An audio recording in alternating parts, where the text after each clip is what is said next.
AP assembly media point వద్ద వైఎస్ఆర్సీపీ ఎమ్మెల్యేలు మాట్లాడుతున్నారు. లైవ్ లో చూద్దాం. తెలుగుదేశం పార్టీ నాయకులు లింగారెడ్డి గారు ఆయన పేరు మీద ₹1 23 పనులకు నిధులు కేటాయించినారు. మీ చేత ఓటేసుకొని మీ ఆమోదం పొందిన నాకు మాత్రం ఆ బాధ్యతను, ఆ గౌరవాన్ని, ఆ సేవ చేసే భాగ్యాన్ని ఈ ప్రభుత్వం కల్పించదని చెప్పి నిర్విఘ్నంగా చాలా మొరటుగా తెలియజేస్తూ ఉంది. ఈ సత్యాన్ని, ఈ ఘోరమైన తప్పిదాన్ని ప్రొద్దుటూరు నియోజకవర్గ ప్రజలందరూ కూడా గమనించాల్సిన బాధ్యత ఉందని చెప్పి మీ అందరికీ నేను నమస్కరించి విజ్ఞప్తి చేస్తా ఉన్నా.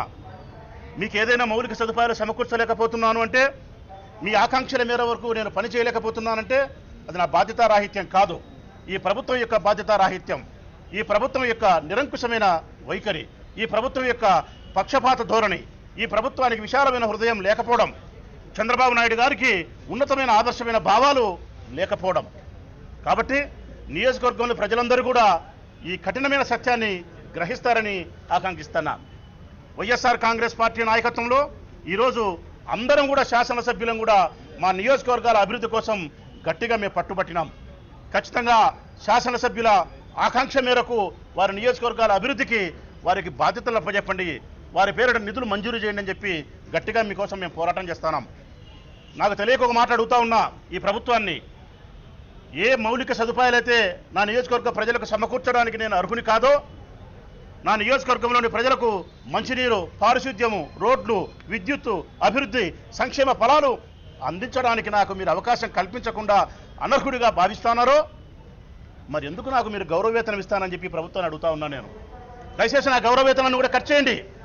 నా ప్రజలకు నేను ₹1 కూడా ప్రయోజనం చేకూర్చలేనప్పుడు, ఒక్క పైసా కూడా సహాయాన్ని చేయలేనప్పుడు, నా వల్ల నా ప్రజలకు ఏమేమీ జరగనప్పుడు ప్రభుత్వం సొమ్ము అంటే ప్రజల సొమ్ము గౌరవవేతనంగా ₹2 లక్షల నాకు ఇస్తారంట. ఇది ఎక్కడి న్యాయం? ఏం నేను నా నియోజకవర్గ ప్రజలకు చేసి పెట్టానని చెప్పి ₹2 లక్షల గౌరవవేతనాన్ని తీసుకోవాలి? నేను వాళ్ళకు సాధించి పెట్టిన ప్రగతి ఏమిటి? నేను ఇది చాలా అన్యాయం. ఈ అన్యాయాన్ని మేము ప్రతిఘటిస్తే యనమల రామకృష్ణ గారు మాట్లాడతారు, ఈ సంవత్సరానికే కాదు, రేపు సంవత్సరానికి, ఆ తర్వాత సంవత్సరానికి, ఆ తర్వాత సంవత్సరానికి కూడా మేము నియోజకవర్గాలకు, శాసనసభ్యులకు నిధులు కేటాయించము. స్పెషల్ డెవలప్మెంట్ ఫండ్ ద్వారా మాకు నచ్చిన వారికి మాత్రమే, మాకు నచ్చిన సేవా సంస్థలకు మాత్రమే, మాకు నచ్చిన పార్టీ వాళ్ళకు మాత్రమే కేటాయిస్తామని చెప్పి అంత మొండిగా, అంత వెటకారంగా, అంత మూర్ఖత్వంగా నిండు సభలో సమాధానం చెప్పి ప్రతిపక్ష పార్టీ సభ్యులను, ఆ సభ్యులకు ఓటేసిన దాదాపుగా 1,30,40,00,000 మంది ప్రజలను మీరు అవమానిస్తారా? ఇది ఏమన్నా సబబా ఈ ప్రభుత్వానికి అని చెప్పి నేను ప్రశ్నిస్తా ఉన్నా. గతంలో ఉండబడిన ప్రభుత్వాలు ఇదే విధంగా ఏమైనా పనిచేసినాయా? చేయలేదు. రాజశేఖర రెడ్డి గారి ప్రభుత్వం ఉన్నప్పుడు ₹1 నిధులు కేటాయించినారు శాసనసభ్యులకు. ₹50 లక్షల శాసనసభ్యునికి, అదే నియోజకవర్గానికి ఇన్ఛార్జి మంత్రి ద్వారా ఆ నియోజకవర్గానికి నిధులు కేటాయించాల్సిన బాధ్యతను మంత్రికి ఇచ్చినారు.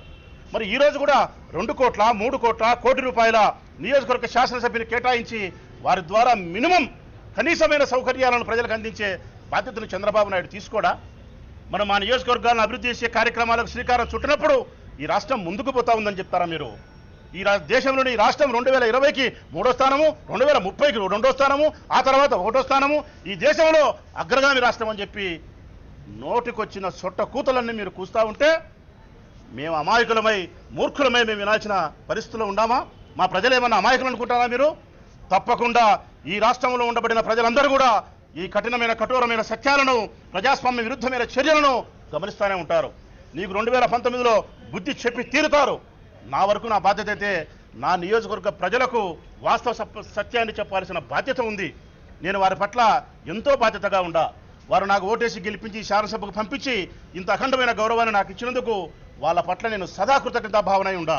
వారికి గొప్ప సేవకునిగా పనిచేయాలని ఉంది, వారికి బానిసనై వారికి పనిచేయాలనే ఉద్దేశం నాలో ఉన్నప్పటికీ కూడా నా చేతులు కట్టేస్తుంది ప్రభుత్వం, అభివృద్ధికి మోకాలడుతుంది ప్రభుత్వం. ఈ సత్యాన్ని గ్రహించాలని చెప్పి నియోజకవర్గ ప్రజలకు మనస్ఫూర్తిగా తెలియజేస్తూ, ఈ ప్రభుత్వంలో మార్పు రావాలని, 175 నియోజకవర్గాల శాసనసభ్యులను సమదృష్టితో చూడాలని, మమ్మల్ని సమదృష్టితో చూడడం వలన మా నియోజకవర్గాల ప్రజలను కూడా మీరు సమదృష్టితో చూసిన వారు అవుతారని, మరొక నాటికైనా మీకు విజయావకాశాలు లభిస్తాయి ఆ నియోజకవర్గాలన్న సత్యాన్ని చంద్రబాబు నాయుడు గ్రహించాలని ఈ సందర్భంగా వారికి విజ్ఞప్తి చేస్తా ఉన్నా. కొత్తపేట నియోజకవర్గం శాసనసభ్యుడిని చెల్ల జగ్గిరెడ్డి. మరి వాస్తవంగా 35 సంవత్సరాలు సుదీర్ఘ అనుభవం ఉన్నటువంటి చంద్రబాబు నాయుడు గారు నిన్న సాక్షాత్ అసెంబ్లీలో చెప్పిన మాట,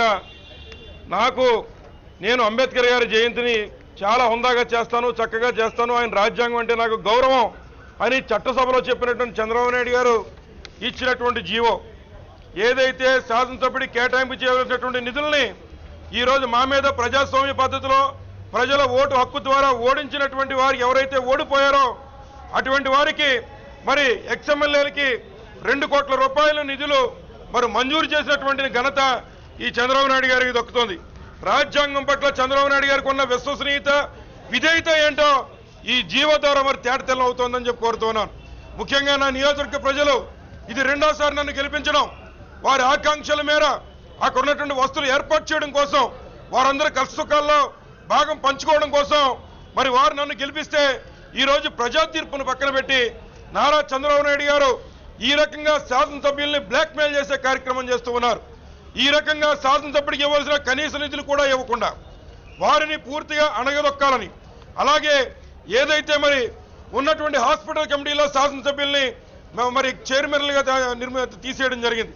అలాగే అంగన్వాడీ కమిటీ సెలక్షన్స్ లో శాసనసభ్యులను అందులో తీసేసి దాన్ని తెలుగుదేశం నాయకులు అక్కడ ఉన్నటువంటి వారు 2 లక్షలకి మరి ఐసీడీఎస్ వేతనాలు పెరిగి మీ అందరికీ తెలిసిన విషయమే. అంచేత వాటిని అలాగే షిఫ్ట్ ఆపరేటర్ని నా నియోజకవర్గంలో మరి ఎక్స్ఎమ్మెల్యే గారు అమ్మేసుకుంటూ ఉన్నారన్న విషయాన్ని ఈ సందర్భంగా మనం చేస్తూ ఉన్నాం. వారు అమ్ముకున్నందుకు మాకు ఎటువంటి ఇబ్బంది లేదు. కానీ సామాన్య ప్రజానీకానికి మరి బాబు వస్తే జాబ్ వస్తుందనే మాట చెప్పినప్పుడు ఈ రకంగా ఎవరైతే ఉద్యోగాలు రాక ఇబ్బంది పడుతున్న యువతలు ఉన్నారో వారికి రావాల్సిన ఉద్యోగాలు కూడా ఈ రకంగా తెలుగుదేశం పార్టీ నాయకులు అమ్మేసుకుంటూ ఉన్నారు. ఇవాళ శాసనసభ్యుడికి ఇచ్చే నిధులు కూడా ఆ రకంగానే అమ్మకాలు పెట్టారన్న విషయాన్ని సందర్భంగా మనం చేస్తూ ఉన్నారు. నారా చంద్రబాబు నాయుడు గారికి విజ్ఞప్తి చేస్తూ ఉన్నాం. 35 సంవత్సరాలు 30 years ఇండస్ట్రీ అని చెప్పుకునే మీరు మరి ఈ వ్యవహారం ఎంతవరకు సబబు? ప్రజలు ఇచ్చిన తీర్పును పక్కన పెట్టి అక్కడ ఓడిపోయిన వారికి మరి మీరు పట్టం కట్టి వారి చేరా నిధులు ఖర్చు పెట్టిస్తామనే మాట చెప్పడం ఎంతవరకు మీ యొక్క 30 సంవత్సరాలు అనుభవం ఉపయోగిస్తుందన్న విషయాన్ని సందర్భంగా అడుగుతున్నాను. అలాగే ఏదైతే మరి ఈ రకంగా కార్యక్రమాలు చేస్తూ పార్టీలో ఉన్నటువంటి ఎమ్మెల్యేలని మరి పూర్తిగా వారు అనేక ప్రలోభాలకు గురి చేసి వారిని పార్టీ మార్చేటువంటి కార్యక్రమం చేయించే విధంగా ఆయన ప్రయత్నం చేస్తూ ఉన్నారు. ముఖ్యంగా మరి ఈ రకంగా చేయడం ద్వారా రాజకీయం చేస్తే తప్పలేదు, కానీ రాక్షస క్రీడగా ఉంది. ఏదైతే ప్రతిపక్షాలుగా ఉన్నటువంటి వారిని ప్రలోభాలకు గురి చేసి లేదా ఈ రకంగా వాళ్ళని అనగదొక్కి మీరు వస్తారా లేకపోతే మీ నియోజకవర్గాల్ని మరి రేపు డీలిమిటేషన్ లో కూడా మరి మార్చేస్తామనేటువంటి విధంగా లేదా మీకు ఇచ్చే నిధులు ఇవ్వమని చెప్తూ అలాగే మరి అనేక ప్రలోభాలకు గురి చేస్తూ మరి వారు చేస్తున్న రాక్షస క్రీడకి మరి రాబోయేటువంటి 2019 ఎన్నికల్లో ప్రజలే బుద్ధి చెప్తారు. ఇవాళ కాంగ్రెస్ పార్టీని పూర్తిగా అనుకరిస్తున్నటువంటి వ్యక్తి నారా చంద్రబాబు నాయుడు గారు. గతంలో ఏదైతే మరి కాంగ్రెస్ పార్టీ అధికారంలో ఉన్నప్పుడు ఈ ఆంధ్ర రాష్ట్ర ప్రజానీకం అంతా కూడా మరి విభజన వద్దు అని ఎంత మొత్తుకు చెప్పినప్పటికీ కూడా మేము అధికారంలో ఉన్నాం కనుక మేము చేసుకుపోతాం, మీ వల్ల ఏమవుతుందనే విధంగా ప్రజల్ని అపహాస్యం చేసే విధంగా ఆనాడు ప్రవర్తించారు. ఫలితం డిపాజిట్లు కోల్పోయారు. అలాగే ఇవాళ నారా చంద్రబాబు నాయుడు గారు మాకు అధికారం ఇచ్చారు, మేము రియల్ ఎస్టేట్ చేస్తాం లేదా రాజధాని రియల్ ఎస్టేట్ చేస్తాం, మేము అమ్ముకుంటాం, ఇది మాది, ప్రజలు అమ్ముకోవడానికి మాకు హక్కు ఇచ్చారనే విధంగా నేడు ఆయన వ్యవహరిస్తున్న తీరుకి రేపు 2019లో ఆయనకు కూడా డిపాజిట్లు గల్లంతవుతాయి. ఈ 30 years ఇండస్ట్రీ ఉన్నటువంటి నారా చంద్రబాబు నాయుడు గారికి అన్న విషయాన్ని ఈ సందర్భంగా మీ అందరికీ మనవి చేస్తూ నా నియోజకవర్గ ప్రజలందరినీ కూడా నన్ను కానీ నా తండ్రి గారిని కానీ నేడు రాజకీయాల్లో నా తండ్రి గారు 2 పర్యాయాలు, మా తాతగారు 1 పర్యాయం, నేను ఈ రోజు రెండోసారి శాసనసభ్యుడి ఆ నియోజకవర్గ ప్రజలు నన్ను గౌరవించారు. వారందరినీ క్షమించమని కోరుతున్నాను మీడియా సోదరుల ద్వారా. ఎందుచేతంటే అనేక ఆకాంక్షలతో వారికి పనులు చేద్దామనే ఉద్దేశంతో ఈరోజు రాజకీయాల్లో మరి ముందుకు వచ్చినటువంటి మమ్మల్ని ఈ రకంగా మరి అణిచేటువంటి కార్యక్రమం మళ్ళీ మేము రాజకీయాల్లో కనిపించకుండా ఉండే కార్యక్రమం నారా చంద్రబాబు నాయుడు గారు చేస్తూ ఉన్నారు. వారికి ఉన్నటువంటి బాధల్ని లేదా మా నియోజకవర్గం పడుతున్నటువంటి ఇబ్బందులు, అక్కడ ఉన్న ప్రజలకి మౌలిక సదుపాయాల ఏర్పాట్లో ఇతర విషయాల్లో వారు పడుతున్నటువంటి బాధలన్నీ కూడా మాకు తెలుసు. కానీ ఎక్కడా కూడా మొన్న జరిగిన పుష్కరాల్లో కూడా 31 ఘాట్లు మరి మా నియోజకవర్గంలో ఉన్నాయి. 2 ఘాట్లలో టీడీపీ ఎమ్మెల్యేలకి 45 కోట్లు మంజూరులు చేశారు.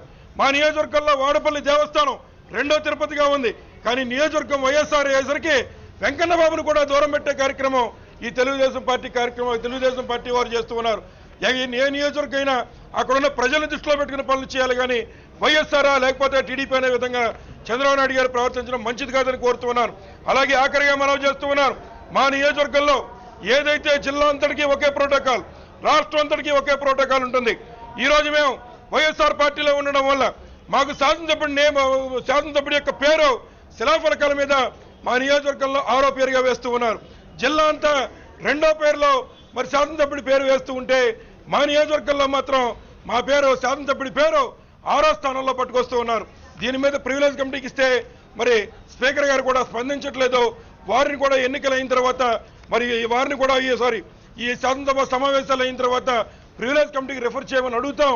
కాని పక్షంలో మరి న్యాయస్థానాలను ఆశ్రయించే కార్యక్రమాన్ని తప్పనిసరిగా చేస్తాన విషయాన్ని మీ ద్వారా మనవి చేస్తూ సెలవు తీసుకుంటా ఉన్నా. Thank you.